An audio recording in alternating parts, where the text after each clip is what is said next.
Good morning. We are extremely pleased that you are here. It is good to come together for the purpose of co-creating. Do you agree? You are knowing what you are wanting, for the most part. You are enjoying how that evolves.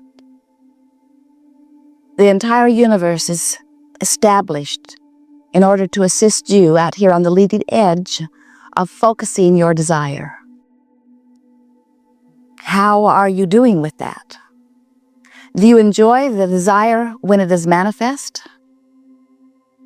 Do you enjoy the desire even before it is manifest? This is the crucial question. Is your desire life-giving without manifestation? Say yes. We all are eternal beings, and desire will continue to evolve. We will be eternally amending our desires. It is the way everything is established. You cannot hold your desires back. They just happen. Preferences are being born. I prefer that to that. I prefer that to that. I see all of these possibilities and this is my choice. I really prefer this. I prefer comfort to discomfort. I prefer joy to sadness. I prefer motion forward to a feeling of stagnation. Or I prefer a little ease to frenzy. I prefer more money to not enough money. Or I prefer more action to not enough action. But I prefer calmer action rather than frazzled action. But I prefer action to boredom. In other words, you are constantly in every moment at all kinds of levels of your being, even cellular levels, speaking preference. And source energy hears every preference at its subtle or broad definition and responds to it immediately. The question is, how much in alignment are you with your preference? If you have been banging around in a situation that is causing you to very clearly state your preference, you want more money, or you want a different physical condition, you want to be well rather than sick, or you want to have prosperity rather than debt. As that preference shoots from you, if you are feeling so much the discomfort of your sickness, or of your debt, or of your dilemma, then you are not in that moment a match to your own desire. So even though you have stated it clearly, vibrationally, maybe even with your words, if you are not a vibrational match to what you're asking for, you cannot let it in. And if you're not letting it in, then you're not living it. And if you're not living it, it isn't because you don't want it, it isn't because you haven't preferred it, it isn't because law of attraction isn't working well, it isn't because you are being put into a category of inappropriate or unworthy, and therefore you are being deprived of it. It is for only one reason: you're not a match to what you want. Don't you love knowing that whatever you prefer, source energy responds? Sometimes our physical human friends have a hard time accepting that. Sometimes when we say, when you ask it is given, we can feel you feeling something like, well, it would be all right if I get what I'm asking for, but some people are asking for some things that I just assume they don't get. What that says is, in order for me to be joyful, in order for me to be satisfied, in order for me to have life the way I want it to be, I need to apply some measure of control to what others are getting. And we say, if you can let go of that one, then you will be in the place of living your life in the way that you've intended.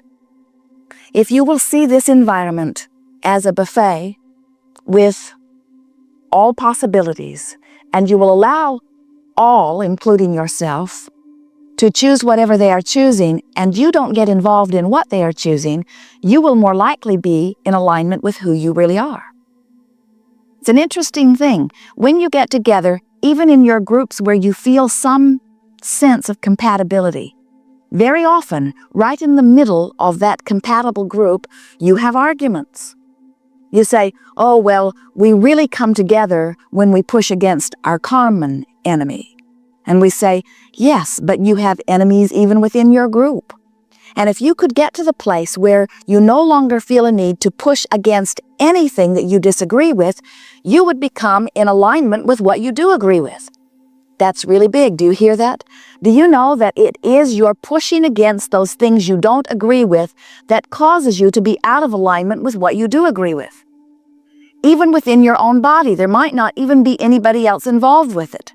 Let's say you want to be slender and you don't feel that you are. You feel fat. You are discouraged and unhappy about your body. And you make statements of desire, I want to be slender, or I want to be healthy, I want to be different than I am, but oh, I do not like the way that I am. It's wrong for me to be this way. I feel guilty when I eat, or I feel lazy when I don't exercise, or I feel embarrassed when I'm seen by others, or I feel unhappy with where I stand. And we say, your pushing against what you do not want is causing you to not be in alignment with what you do want. It's your awareness of what is that is causing you to offer your most dominant vibration relative to this subject. That's a big word, dominant. What am I dominantly vibrating relative to the subjects that matter most to me? When you take the common subjects like your body, or your relationship, or relationships, or your financial situation, you can tell with just a little bit of feeling what your dominant vibration is relative to those subjects. Of course, you can tell even without feeling because whatever it is what's manifesting. That's always a match. But if you're wanting to know, in terms of vibration, where your dominant vibration is, all you have to do is start paying attention to the way you feel. For example, when you think about dollars, does the subject of dollars or financial well-being, does it feel to you like eagerness, like anticipation, like adventure, like fun? Or does the subject of dollars feel like worry, or frustration, or struggle? You know. You can tell right away where your leaning is. And while you may do some of both, you can tell which you do the most. You know, every one of you knows where you fall in that subject. When you think about your body, do you feel vital and alive? Or do you feel a little worried? You know, you can tell when you see the commercial on television what it activates within you. You know.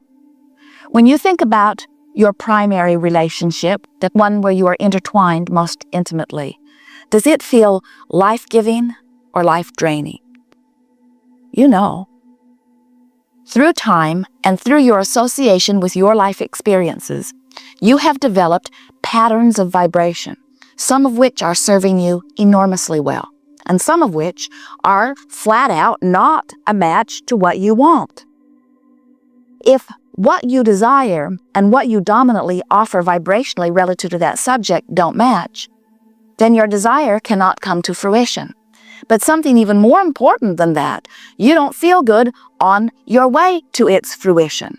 We would like you to come to the place where you recognize that there is more coming for you all of the time and that every desire is constantly amended. And we would like you to know that so well that you can stand right here, right in this place of unfulfilled desires and feel wonderful about the unfulfilled desires because you know this will be the common, everlasting, eternal place where you will stand because there will always be unfulfilled desires. It's time to get over being upset about what isn't happening and to begin being exhilarated about what is happening or about the potential of that which is to come. As you lament what has not happened, you offer a vibration that won't let it happen because you can't match what you want and what you don't want at the same time. So if you feel fat and that is your dominant vibration, it doesn't matter what you do. It can't change because vibrationally you are not allowing yourself to be where you want to be. So, do you have to think about being slender in order to be slender? Do you have to think about being prosperous before you are prosperous? No. But you can't feel bad about not being prosperous, and you can't feel bad about not being slender. In other words, you cannot be in the resistant mode.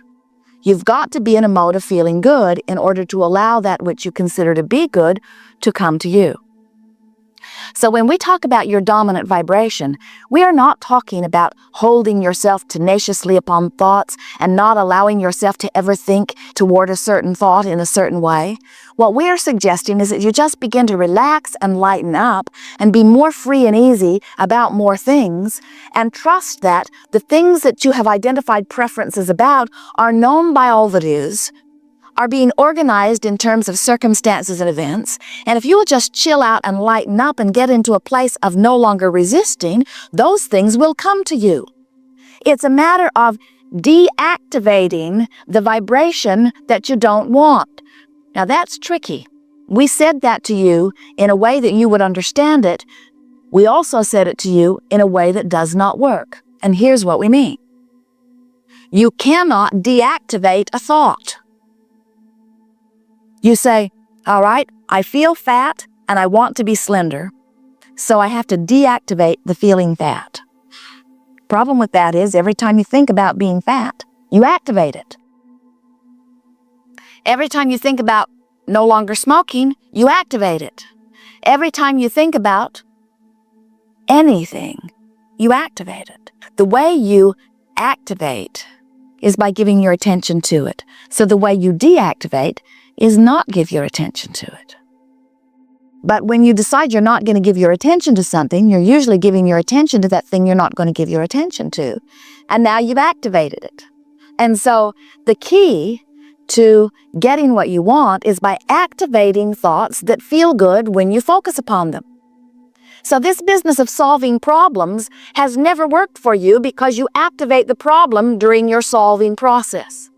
In the moment that you know your problem, you also feel a preference being born, and as soon as you can turn your attention toward the preference, you are in alignment with it. But Art of Allowing does not say to you that you have to turn your attention only to that specific preference. Art of Allowing says you can think about anything that feels good, and you are in the place of allowing all things that you consider to be good. Can you feel how much easier this is? We tease about how you can move through your contrast, activate a desire, then just pet your cat. And if it pleases you to pet your cat as much as it pleases your cat for you to pet your cat, now you're in the place of alignment or of allowing. We want to show you how to get into the place of activating vibrations that allow well-being to flow to you. And we want to introduce to you a process that you may have used many times under other titles. Today we are going to call it virtual reality, because we want you to begin to use this process called virtual reality for one purpose and one purpose only. It's not to remind the universe that you've been asking for it and it's time that it shows up. It's not a workshop where you mold things into place. Virtual reality process is the process where you practice the activation of a vibration that allows. Most of you are not consciously aware of how or when you picked up your vibrations that don't allow. Most of you were very little when you began having some of those feelings, and most of those feelings felt normal in the environment in which you were living because those around you were feeling them and expressing them to you and teaching them to you. So little by little by little by little, you have developed the vibration relative to these subjects that you are currently walking around with. And it's going to take some practice to move those vibrations into different places. And that's what this process of virtual reality will do. It will cause you to practice a good feeling vibration so that first, the good feeling vibration begins to feel more normal to you, and second, the good feeling vibration puts you in the place of allowing, and third, you will be more likely to recognize the not so good feeling vibrations if you've been practicing the good feeling vibrations. So it's a powerful tool. Virtual reality is for one purpose only, and that is for you to practice a vibration that feels good and make it your dominant vibration. The virtual reality process is a process whereby you find something that feels good and you practice it until it becomes your most normal, dominant vibration.